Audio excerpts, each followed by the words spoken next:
Hi, everyone. This is Roland. Welcome. Today, I want to talk about how to keep all the negativity on the outside, or even better yet, how to keep everything on the outside. I got a call from a listener, and he said, how do you keep the stuff on the outside? Especially, people who are judgmental and very negative, and they're always saying judgmental and negative things. How do you keep it from getting inside? Well, the answer is objectivity. The answer is, like I've always said, to be able to take a mental step back. Now, you've heard of PTSD. Just about everybody has PTSD. Probably we all do. Some of us worse than others. But it becomes obvious when, for example, somebody, let's say, let's say they have a little accident, and then after that, they are afraid of driving. They just can't face driving. Or another example, somebody is scared by a dog. A great big mean dog chases them and scares them really bad. And then after that, they're afraid of all dogs. You see what I mean? Not only are they afraid of that dog, but they're afraid of all dogs.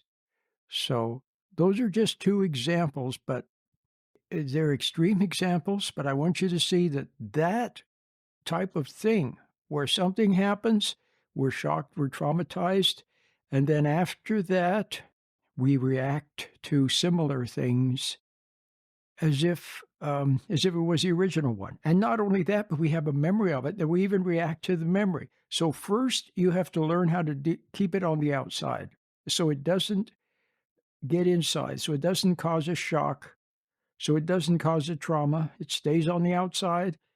And then after that, after you learn that secret, you have to learn how to deal with things that have already gotten inside, how to deal with them. Because once they're inside, then they can have the same effect on you that the real thing on the outside does, like memories, for example. So, what do we do? Well, here's the thing. You have to understand that, um, see, the fact that we are shocked by something that we're capable of being shocked by something that is bad, something that is rude, something that is filthy, something that is disgusting, something that is awful in some way.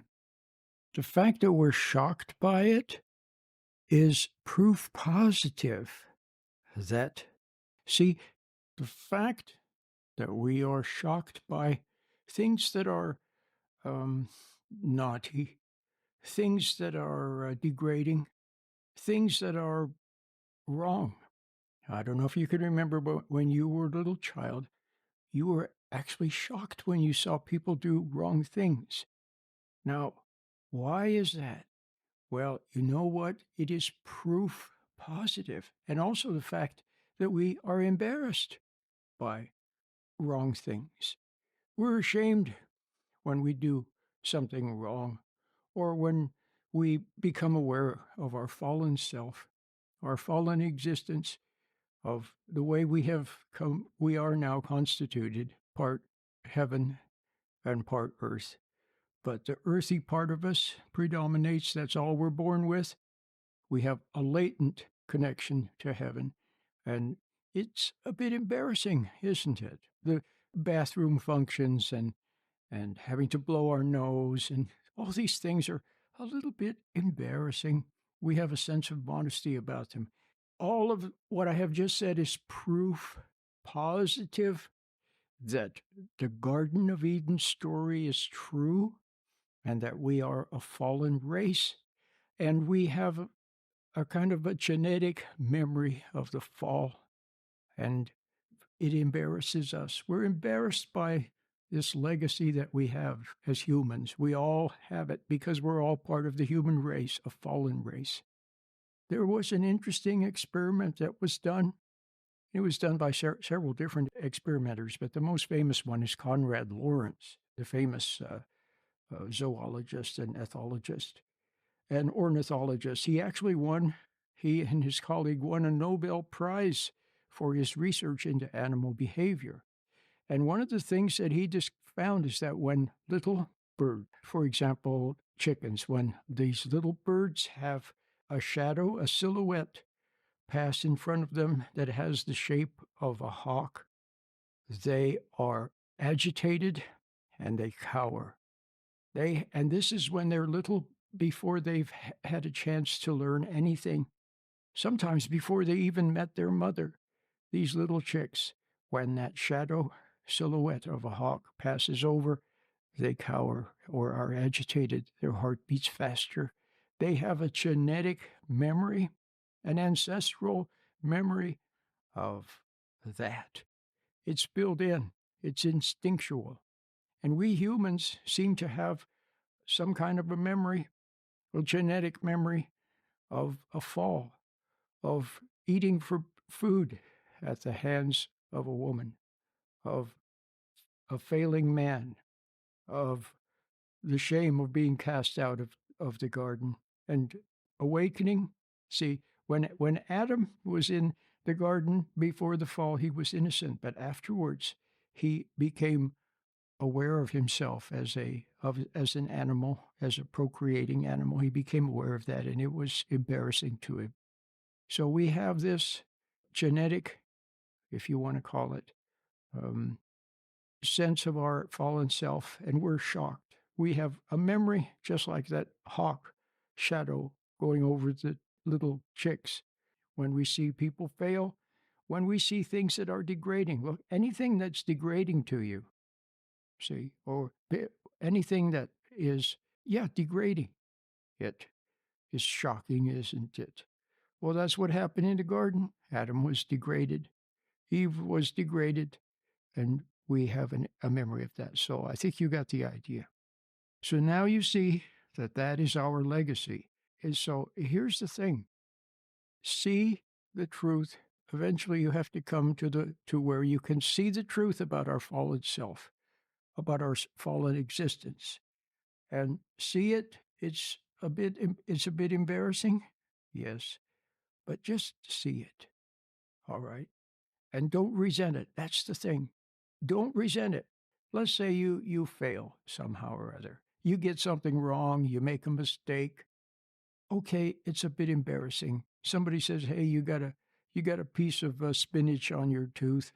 Okay, it's embarrassing. Hey, your shoelace is untied. It's embarrassing. Hey, you parked in a no parking zone. It's embarrassing. All right, so just feel the embarrassment, but don't resent it. And when you see yourself messing up, all right, when you become aware of the fact that you messed up, it's a bit embarrassing. And if somebody sees you messing up, yeah, it's a bit embarrassing. But don't resent it. This is a very key, important thing.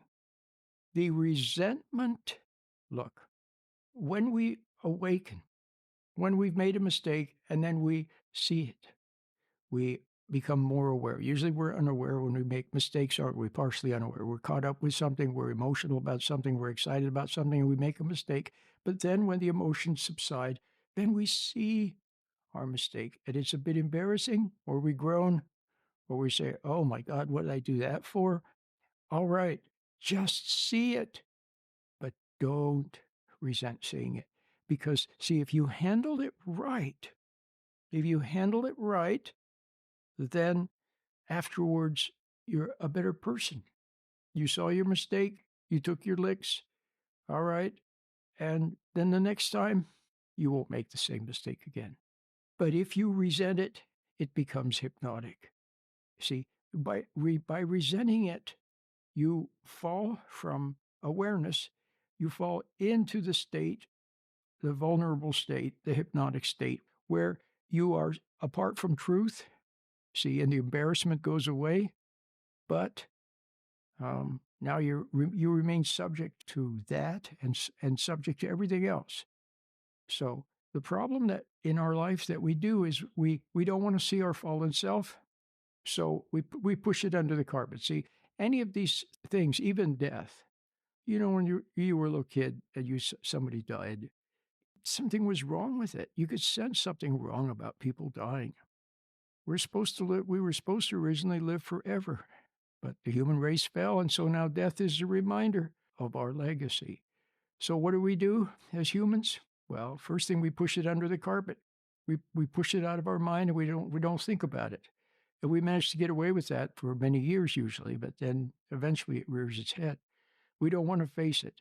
And then when we have to face it in one way or another, then instead of just realizing the truth about it, see, without resenting it, then what do? We glorify it. We try to make it into a glorious thing, but it's not a glorious thing. It's a shameful thing. Yeah, not our own personal shame, but it's the shame of the human race, a fallen race. So see it, stay in reality, don't resent it, and then you can grow. So now the other thing I wanted to say is, so we're shocked by wrong.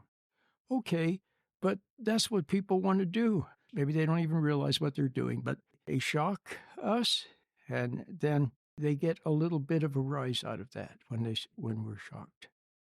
Or they want to pass it on because to them it was, see, anything exciting, anything shocking, when we don't see the true meaning of it, then we use it as an escape. We lose consciousness. See, that is why sin is hypnotic. The sin itself, we lose awareness, and then we fall away from reality, from truth, from understanding, from the wisdom, and from the detachment and the mental distance and the objectivity and the reason. We fall away from those. We become excited, and we look at some goal. We focus our attention. We concentrate on some external stimulation, which captures our attention, and we get involved with it. And while we're involved, while our attention is captured, while our emotions are aroused, while our brain is titillated by some exciting promise that they're making an ego appeal, and all of that, it keeps us apart from the truth. And what happens then? Well, we fall under the influence, and then we do something wrong or make a mistake. In that unaware state, we make a mistake. We mess up, maybe a little tiny mess up. How many times have you been unaware? You're not paying attention, you're caught up, you're lost in thinking about something, lost in worrying about something, or thinking about the past, and then you stumble on a chair. Or you're lost in something and you're not paying attention, and you go past the freeway exit you should have taken. You see? Well, we make those mistakes when we're unaware. We're not paying attention, and we drop something. See? So even these little mistakes that we make when we're unaware, when you're caught up, especially when you're caught up in daydreaming and thinking about the past, or reliving some past glory, or resenting some past failure, or planning and scheming for the future. See? Or while you're thinking about your next meal, you just finished a meal, now you're thinking about the next meal, and you're all lost in planning your next meal and thinking about where you're going to go to eat. And then while you're doing that, you stumble on something. Or you keep stuffing your face, unaware. You keep eating and eating while you're thinking about the next meal, and then when you come back to awareness, you realize that you ate the whole bag of potato chips. So all these little moments of unawareness, that they can be a lesson for us. See, when you're thinking about something that you want to do and make it too important, and then you stumble on something, well, let that be a lesson to you. You're not supposed to be lost in thought and planning and scheming for the future, or worrying about the past.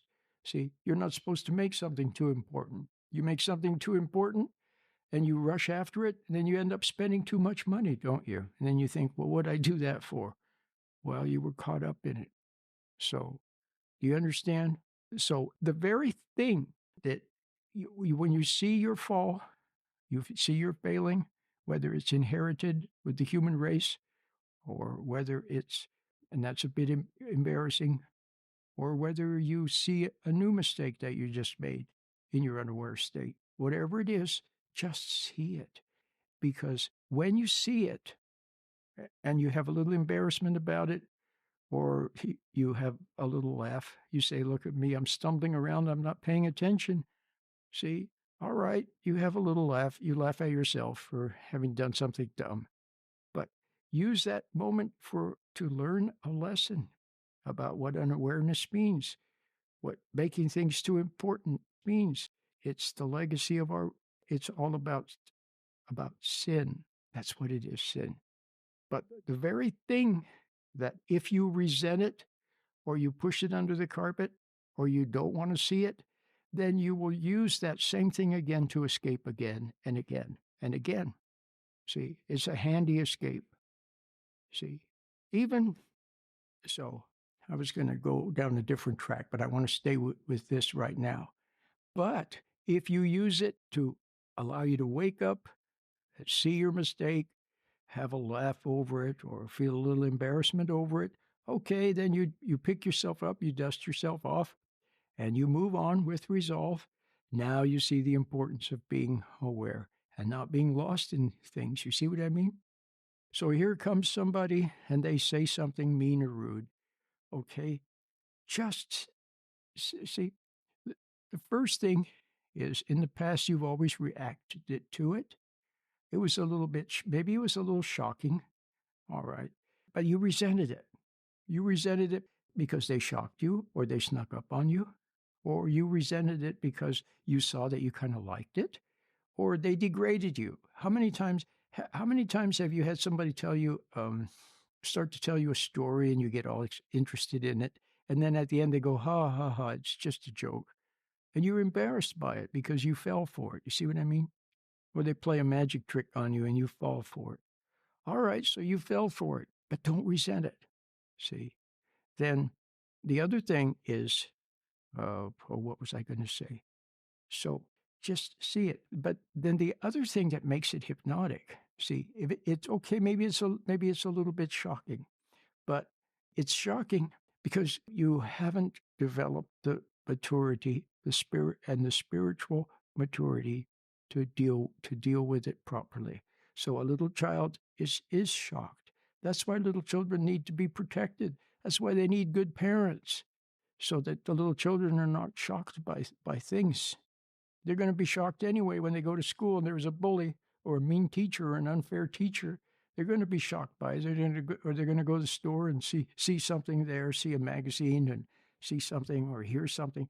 So it's going to happen. But with the good parent there, see, the good parent is always there with calmness, with wisdom, with understanding, setting a good example so the little child can stay close to the parent. They see the other thing, but you see, they hold the parent's hand. Like you go to the zoo, the little child sees the animal. Ooh, it's scary. But they're holding daddy's hand. You see what I mean? Holding daddy's hand. That's the thing. So, all right. So we went out in the world and we were shocked. We went to school and there were people there and they laughed at us and they tricked us and they stole our lunch money and they made fun of us and they made cruel comments about us. And okay, so these things are the ancient theme of degradation. That's what happened in the garden. Adam was degraded when, see, he was promised something and it was a lie. It was too good to be true. And then he discovered he was degraded. So what did he do? He was embarrassed by it, wasn't it? Well, we're not only embarrassed when we're degraded, but we resent it. So that's our legacy. See that those things happen.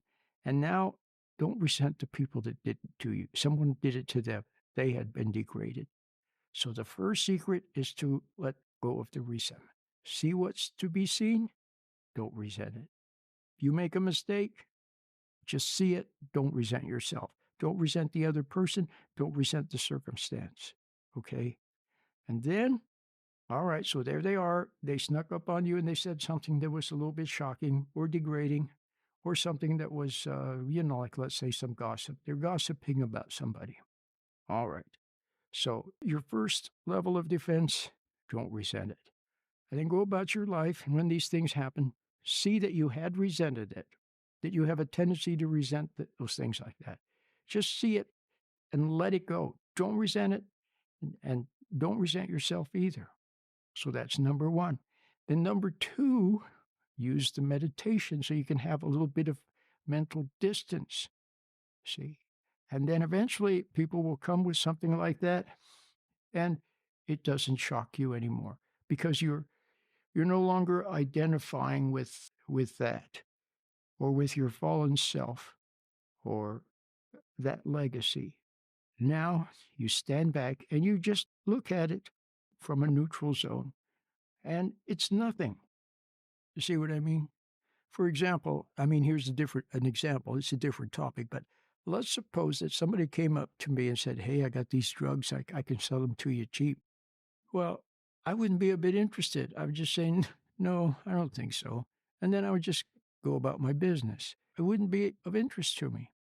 See, I wouldn't resent the person on the one hand, but on the other hand, it would have no interest to me. But some people, if you came up to them and said, "Hey, I got drugs that are real cheap," well, they would be excited by that, wouldn't they? You see what I mean? So anything that happens, if it's nothing, then it doesn't affect us in any way. So, okay, so it's good practice to go out in the world and hear things and see things and not be shocked by them, not be upset by them, not resent them, not become angry by them, not to get involved with them, just see them. See, it's like not letting things even register. Here comes somebody with some argument. See, they're not really interested in an answer or in a solution. They're just trying to make trouble. And so don't even let their foolish arguments, they don't even register. They don't even register in your mind. It's like watch a TV at the other end of the room. 2 o'clock in the morning, there's a TV blaring at the other side of the room, and it's not even credible. It's just nothing. It doesn't even register. It's just background. See what I mean? So you have to go through life, and number one, don't resent things. Number two, see, see what, stand back and see reality. And number three, use the meditation for mental distance. You need that mental distance. And every day, the meditation is like a commitment to wanting to know the truth, to wanting to be in reality, and to be able to do the right thing. See, it's a little commitment. And so it is important to do it every day.